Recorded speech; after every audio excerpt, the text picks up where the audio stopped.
بسم اللہ الرحمن الرحیم الحمد للہ عز وجل۔ ہم قانون شریعت پڑھ رہے ہیں۔ آج ہم انشاءاللہ عز وجل قانون شریعت سے شرک اور بدعت کے تعلق سے پڑھیں گے۔ شرک کے معنی، شرک کسے کہتے ہیں، شرک کا معنی کیا ہے؟ شرک کے معنی ہیں اللہ عز و جل کے سوا کسی اور کو خدا جاننا یا عبادت کے لائق سمجھنا۔ اللہ عز و جل کے علاوہ کسی اور کو، دوسرے کو خدا جاننا یا عبادت کے لائق سمجھنا کیا ہے؟ شرک ہے۔ شرک یعنی اللہ کے ساتھ کسی دوسرے کو شریک کرنا، چاہے عبادت میں شریک کرنا ہو، چاہے ذات میں شریک کرنا ہو یا صفات میں شریک کرنا ہو۔ اگر اللہ سبحانہ و تعالیٰ کے ساتھ کسی دوسرے کو شریک کرنا پایا گیا، چاہے ذات میں شریک کرنا پایا جائے یا صفات میں، تو یہ کیا ہے؟ شرک ہے۔ شرک کے معنی ہے اللہ عز و جل کے سوا کسی اور کو خدا جاننا یا عبادت کے لائق سمجھنا، اور یہ کفر کی سب سے بدتر قسم ہے۔ شرک جو ہے یہ کفر کی سب سے بدتر قسم ہے۔ یوں سمجھیں کہ ہر شرک جو ہے یہ کفر ہے۔ جو بندہ شرک کرے گا وہ کفر کرنے والا بھی ہوگا، لیکن ہر کفر شرک ہو ضروری نہیں ہے، کیونکہ ضروریات دین میں سے کسی ایک کا انکار بھی کفر ہے۔ جو باتیں ضروریات دین میں سے ہیں، اگر ان میں سے کسی ایک کا انکار کرے تو یہ بھی کفر ہے۔ مثال کے طور پر نماز فرض ہے، اگر کوئی بندہ نماز کی فرضیت کا انکار کرے تو اس نے کفر کیا، لیکن اس نے شرک نہیں کیا، اللہ کے ساتھ کسی کو شریک نہیں کیا۔ اب بات سمجھ میں آئی ہوگی کہ ہر شرک یعنی جو بھی اللہ کے ساتھ کسی اور کو شریک کرے، چاہے ذات میں شریک کرے یا صفات میں شریک کرے یا عبادت میں شریک کرے، کسی بھی چیز میں اللہ کے ساتھ شریک کرے تو یہ جو ہے کفر کرنے والا بھی ہوگا، شرک کرنے والا بھی ہوگا۔ ٹھیک ہے؟ جو بھی شرک کرنے والا ہوگا، جو بھی مشرک ہوگا، وہ ضرور بھی ضرور کافر بھی ہوگا۔ لیکن یہ ضروری نہیں ہے کہ ہر کافر مشرک ہو، بلکہ بعض کافر مشرک ہوتے ہیں، بعض کافر مشرک نہیں ہوتے۔ اور شرک جو ہے یہ کفر کی سب سے بدتر قسم ہے۔ ٹھیک ہے؟ کہ اللہ کے ساتھ شریک کر رہا ہے، یہ کفر کی سب سے بدتر قسم ہے۔ وہ بیان کیا یہ کفر کی سب سے بدتر قسم ہے، اس کے سوا کیسا ہی سخت کفر کیوں نہ ہو، شرک کے علاوہ کیسا ہی سخت کفر کیوں نہ ہو، حقیقتاً شرک نہیں۔ اگر اللہ کے ساتھ کسی نے شریک نہیں کیا، کسی ضروریات دین کا انکار کیا تو کفر تو ہے لیکن شرک نہیں۔ وہ بیان کیا کہ اس کے سوا کیسا ہی سخت کفر کیوں نہ ہو، حقیقتاً شرک نہیں، کسی کافر کی مغفرت نہ ہوگی۔ جو بندہ کفر کرے یا شرک کرے اس کی مغفرت نہیں ہوگی۔ ٹھیک ہے؟ شرک کرنے والا تو کفر کیا ہی ہے، ٹھیک ہے نا؟ جو بندہ شرک کیا ہوگا وہ ضرور بھی ضرور کفر بھی کیا ہوگا۔ ٹھیک ہے؟ تو کسی کافر کی مغفرت نہیں ہوگی، کوئی بھی کافر بخشا نہیں جائے گا، سب کے سب جہنم میں جائیں گے۔ کسی کافر کی مغفرت نہ ہوگی۔ کفر کے سوا سب گناہ اللہ تعالیٰ کی مشیت پر ہیں۔ شرک کے علاوہ تمام گناہ صغائر، گناہ کبائر، سب اللہ سبحانہ و تعالیٰ کے ارادے پر ہیں، جسے چاہے بخش دے۔ اگر اللہ سبحانہ و تعالیٰ چاہے گا تو بخش دے گا، ورنہ تھوڑا بہت عذاب وغیرہ دے کر جس طرح اس کی مرضی ہوگی، اس کا ارادہ ہوگا، اس طرح وہ بندے کے ساتھ فرمائے گا۔ ٹھیک ہے؟ وہ فرما رہے ہیں کہ کفر کے سوا سب گناہ اللہ تعالیٰ کی مشیت پر ہیں، جسے چاہے بخش دے۔ اللہ تعالیٰ جسے چاہے بخش دے۔ ضروری ہے کہ کفر نہ ہوا ہو، اگر کفر ہوا ہے تو وہ بخشا نہیں جائے گا۔ ٹھیک ہے؟ کافر کی مغفرت نہیں ہوگی۔ عقیدہ نمبر 23، یہاں پہ عقیدہ نمبر 23 بیان کر رہے ہیں، کبیرہ گناہ کرنے سے مسلمان کافر نہیں ہوتا۔ ایک جماعت کا کہنا ہے ایک فرقے کا کہنا ہے کہ کبیرہ گناہ سے مسلمان کافر ہو جاتا ہے، تو یہاں عقیدہ بیان کر رہے ہیں کبیرہ گناہ کرنے کی وجہ سے، گناہ کبیرہ کرنے کی وجہ سے مسلمان کافر نہیں ہوتا، اگرچہ گنہگار ہوتا ہے، عذاب کا مستحق ہوتا ہے، لیکن کافر نہیں ہوتا۔ کبیرہ گناہ کرنے سے مسلمان کافر نہیں ہوتا، بلکہ مسلمان ہی رہتا ہے۔ اگر بلا توبہ کیے مر جائے تو بھی اس کو جنت ملے گی۔ اگر بغیر توبہ کیے کبیرہ گناہ کیا اور توبہ نہیں کیا مر گیا، یعنی ایمان کے ساتھ گیا، گناہ سے توبہ نہیں کیا الگ بات ہے، لیکن ایمان بچا کر لے گیا۔ اور عام طور پر ایسا ہوتا ہے کہ جو بندے گناہ کبیرہ کے عادی ہوتے ہیں وہ ایمان بچانے میں کامیاب نہیں ہوتے۔ اللہ تعالی ہم سب کے ایمان کی حفاظت فرمائے۔ تو گناہ کبائر سے بچنا چاہیے، بلکہ صغائر سے بچنا چاہیے۔ گناہوں کی وجہ سے جو ہے نا ایمان پر خاتمہ نہ ہونے کا خوف ہے۔ اگر ایمان پر خاتمہ نہیں ہوا تو پھر مغفرت نہیں ہوگی۔ ہاں گناہ بہت ہیں لیکن ایمان پر خاتمہ ہوا تو کبھی نہ کبھی انشاءاللہ عز و جل جنت میں جائیں گے۔ خیر بیان کر رہے ہیں اگر بلا توبہ کیے مر جائے تو بھی اس کو جنت ملے گی، گناہ کی سزا بھگت کر یا معافی پا کر۔ اگر بلا توبہ کیے کوئی بندہ مر جائے اور اس کا ایمان سلامت ہو، یعنی ایمان کے ساتھ مرا ہو، تو وہ جنت میں جائے گا، اسے جنت ملے گی۔ یا تو گناہ کی سزا پہلے پائے گا پھر جائے گا، یا پھر اللہ سبحانہ و تعالی اپنے فضل و کرم سے اسے معاف فرمائے گا اور جنت عطا فرمائے گا۔ گناہ کی سزا بھگت کر یا معافی پا کر، اور یہ معافی اللہ تعالی محض اپنی مہربانی سے دے یا حضور علیہ السلام کی شفاعت سے۔ یعنی بہت سارے ایسے گنہگار ہوں گے جن کی مغفرت، جن کی بخشش نبی پاک صلی اللہ تعالی علیہ وسلم کی شفاعت سے ہوگی، اور بہت سارے کو اللہ سبحانہ و تعالی محض اپنی مہربانی سے بخش دے گا۔ کسی طرح بھی ہو اگر ایمان ساتھ لے گیا ہے تو جنت ملے گی۔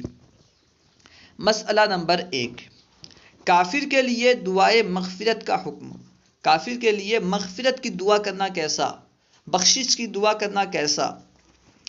جو کسی مرے ہوئے کافر کے لیے مغفرت کی دعا کرے یا کسی کافر مرتد کو مرحوم یا مغفور یا بہشتی کہے یا کسی ہندو مردے کو بیکنڈ باشی کہے وہ خود کافر ہے۔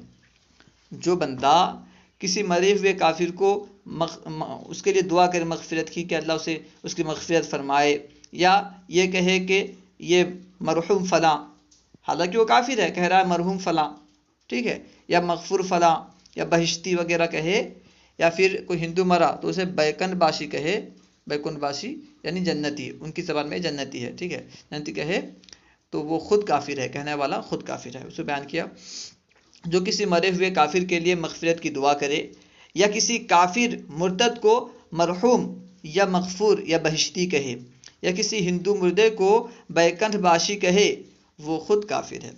آج کل بہت سارے مرتد جیسے وہابی، دیوبندی وغیرہ مرتد ہیں سب، ٹھیک ہے نا۔ اب ان کو اگر کوئی بندہ کہتا ہے کہ مرحوم فلاں، مغفور فلاں، اور ان کے لیے دعائے مغفرت کرتا ہے تو سمجھ لیں پھر وہ تو مرتد ہیں، اور مرتد کے لیے دعائے مغفرت کرنا کفر ہے۔ ان کو جنتی کہنا، مرحوم کہنا، مغفور کہنا یہ سب کفر ہے۔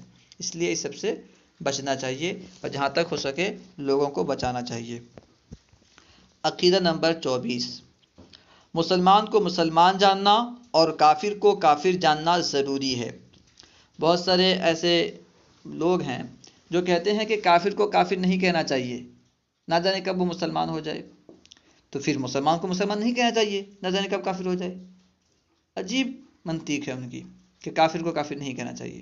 یہاں عقیدہ بیان کر رہے ہیں کہ مسلمان کو مسلمان جاننا اور کافر کو کافر جاننا ضروری ہے۔ جب قرآن پاک نے خود کہہ دیا قل یا ایھا الکافرون، اے محبوب آپ فرما دیجئے اے کافرو، اللہ خود اپنے حبیب کو کافرو کہہ کر خطاب کرنے کا حکم دے رہا ہے، اور یہ کچھ لوگ ہیں کہتے ہیں کہ کافر کو کافر نہیں کہنا چاہیے۔ خیر، مسلمان کو مسلمان جاننا اور کافر کو کافر جاننا ضروری ہے۔ البتہ کسی خاص آدمی کے کافر ہونے کا یا مسلمان ہونے کا یقین اس وقت تک نہیں کیا جا سکتا جب تک کہ شرعی دلیل سے خاتمے کا حال معلوم نہ ہو جائے۔ کسی خاص بندے کے بارے میں ہم قطعی طور پر یقینی طور پر یہ نہیں کہہ سکتے کہ یہ مسلمان ہے یا کافر ہے۔ مطلب یہ کہ جب تک اس کے خاتمے کا یقین نہ ہو جائے دلیل شرعی سے، ٹھیک ہے نا، تو تب تک ہم جو ہے اس کو مسلمان یا کافر نہیں کہہ سکتے۔ حکم جو ہے ظاہر پر لگتا ہے، بندہ ظاہراً جیسا ہوتا ہے ہم اسے ویسا ہی مانتے ہیں، ویسا ہی جانتے ہیں، اور ویسا ہی جاننا چاہیے، ویسا ہی جاننا ضروری ہے، ٹھیک ہے۔ لیکن یقینی طور پر، قطعی طور پر ہم اسے مسلمان یا کافر نہیں کہہ سکتے، ٹھیک ہے، کیونکہ خاتمہ کس کا کیا ہوا، کیسے ہوا، ہمیں نہیں معلوم۔ بہت سارے ایسے لوگ ہوتے ہیں جو بظاہر کافر ہوتے ہیں اور آخر میں توبہ کر لیتے ہیں، ٹھیک ہے، اور بہت سارے بظاہر مسلمان کی زندگی گزارتے ہیں اور آخر میں کفر پر مرتے ہیں۔ اللہ تعالی ہمارے ایمان کی حفاظت فرمائے۔ مسلمان کو مسلمان جاننا اور کافر کو کافر جاننا ضروری ہے۔ البتہ کسی خاص آدمی کے کافر ہونے کا یا مسلمان ہونے کا یقین اس وقت تک نہیں کیا جا سکتا جب تک کہ شرعی دلیل سے خاتمے کا حال معلوم نہ ہو جائے کہ کفر پر مرا یا اسلام پر مرا۔ لیکن اس کے یہ معنی نہیں کہ جس نے یقیناً کفر کیا ہو اس کے کافر ہونے میں شک کیا جائے۔ اوپر بیان کیا کہ کسی خاص بندے کو ہم یہ نہیں کہہ سکتے کہ کافر ہے، قطعی طور پر، یقینی طور پر نہیں کہہ سکتے کافر یا مسلمان، ٹھیک ہے نا۔ لیکن اس کا یہ مطلب نہیں ہے کہ جس نے یقیناً کفر کیا ہو اس کے کافر ہونے میں شک کرے کہ کافر ہے نہیں ہے، شک کرے نہیں۔ جس نے ظاہراً کفر کیا تو ہم اسے کافر مانیں گے، ٹھیک ہے، وہ بیان کر رہے ہیں۔ لیکن اس کا یہ معنی نہیں کہ جس نے یقیناً کفر کیا ہو اس کے کافر ہونے میں شک کیا جائے، اس لیے کہ یقینی کافر کے کفر میں شک کرنا خود کافر ہونا ہے، اس لیے کہ شریعت کا حکم ظاہر کے لحاظ سے ہوتا ہے، ظاہر جیسا ہوتا ہے حکم ویسا ہوتا ہے۔ البتہ قیامت میں فیصلہ حقیقت کے اعتبار سے ہوگا۔ اگر کوئی بندہ ظاہراً مسلمان ہو اور حقیقت میں مسلمان نہ ہو تو قیامت میں اس کے اعتبار سے فیصلہ ہوگا۔ اگر کوئی بندہ ظاہراً کافر ہو اور حقیقت میں مسلمان ہو تو پھر مسلمان کا سا سلوک ہوگا۔ اس کو یوں سمجھو کہ کوئی کافر، یہودی، نصرانی، ہندو مر گیا تو یہ یقین کے ساتھ نہیں کہا جا سکتا کہ کفر پر مرا، مگر ہم کو اللہ و رسول کا حکم یہی ہے کہ اسے کافر ہی جانیں اور کافر ہی کا سا برتاؤ اس کے ساتھ کریں۔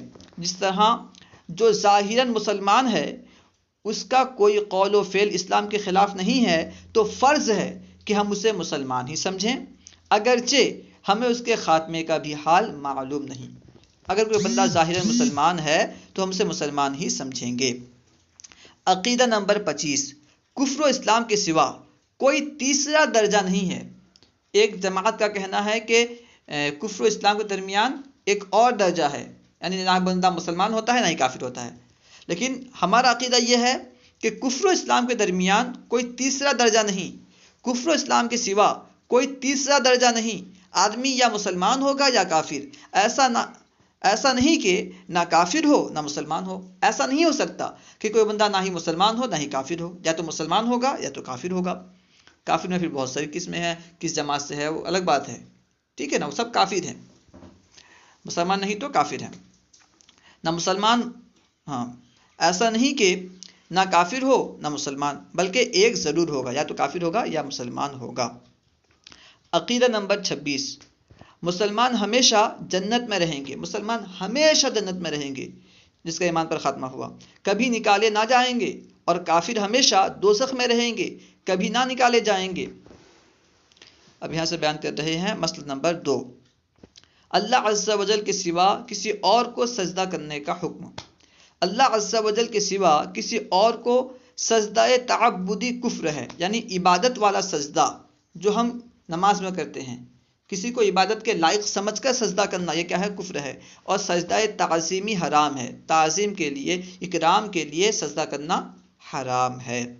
انشاءاللہ عز و جل بدعت کے تعلق سے دوسری ویڈیو میں پڑھیں گے۔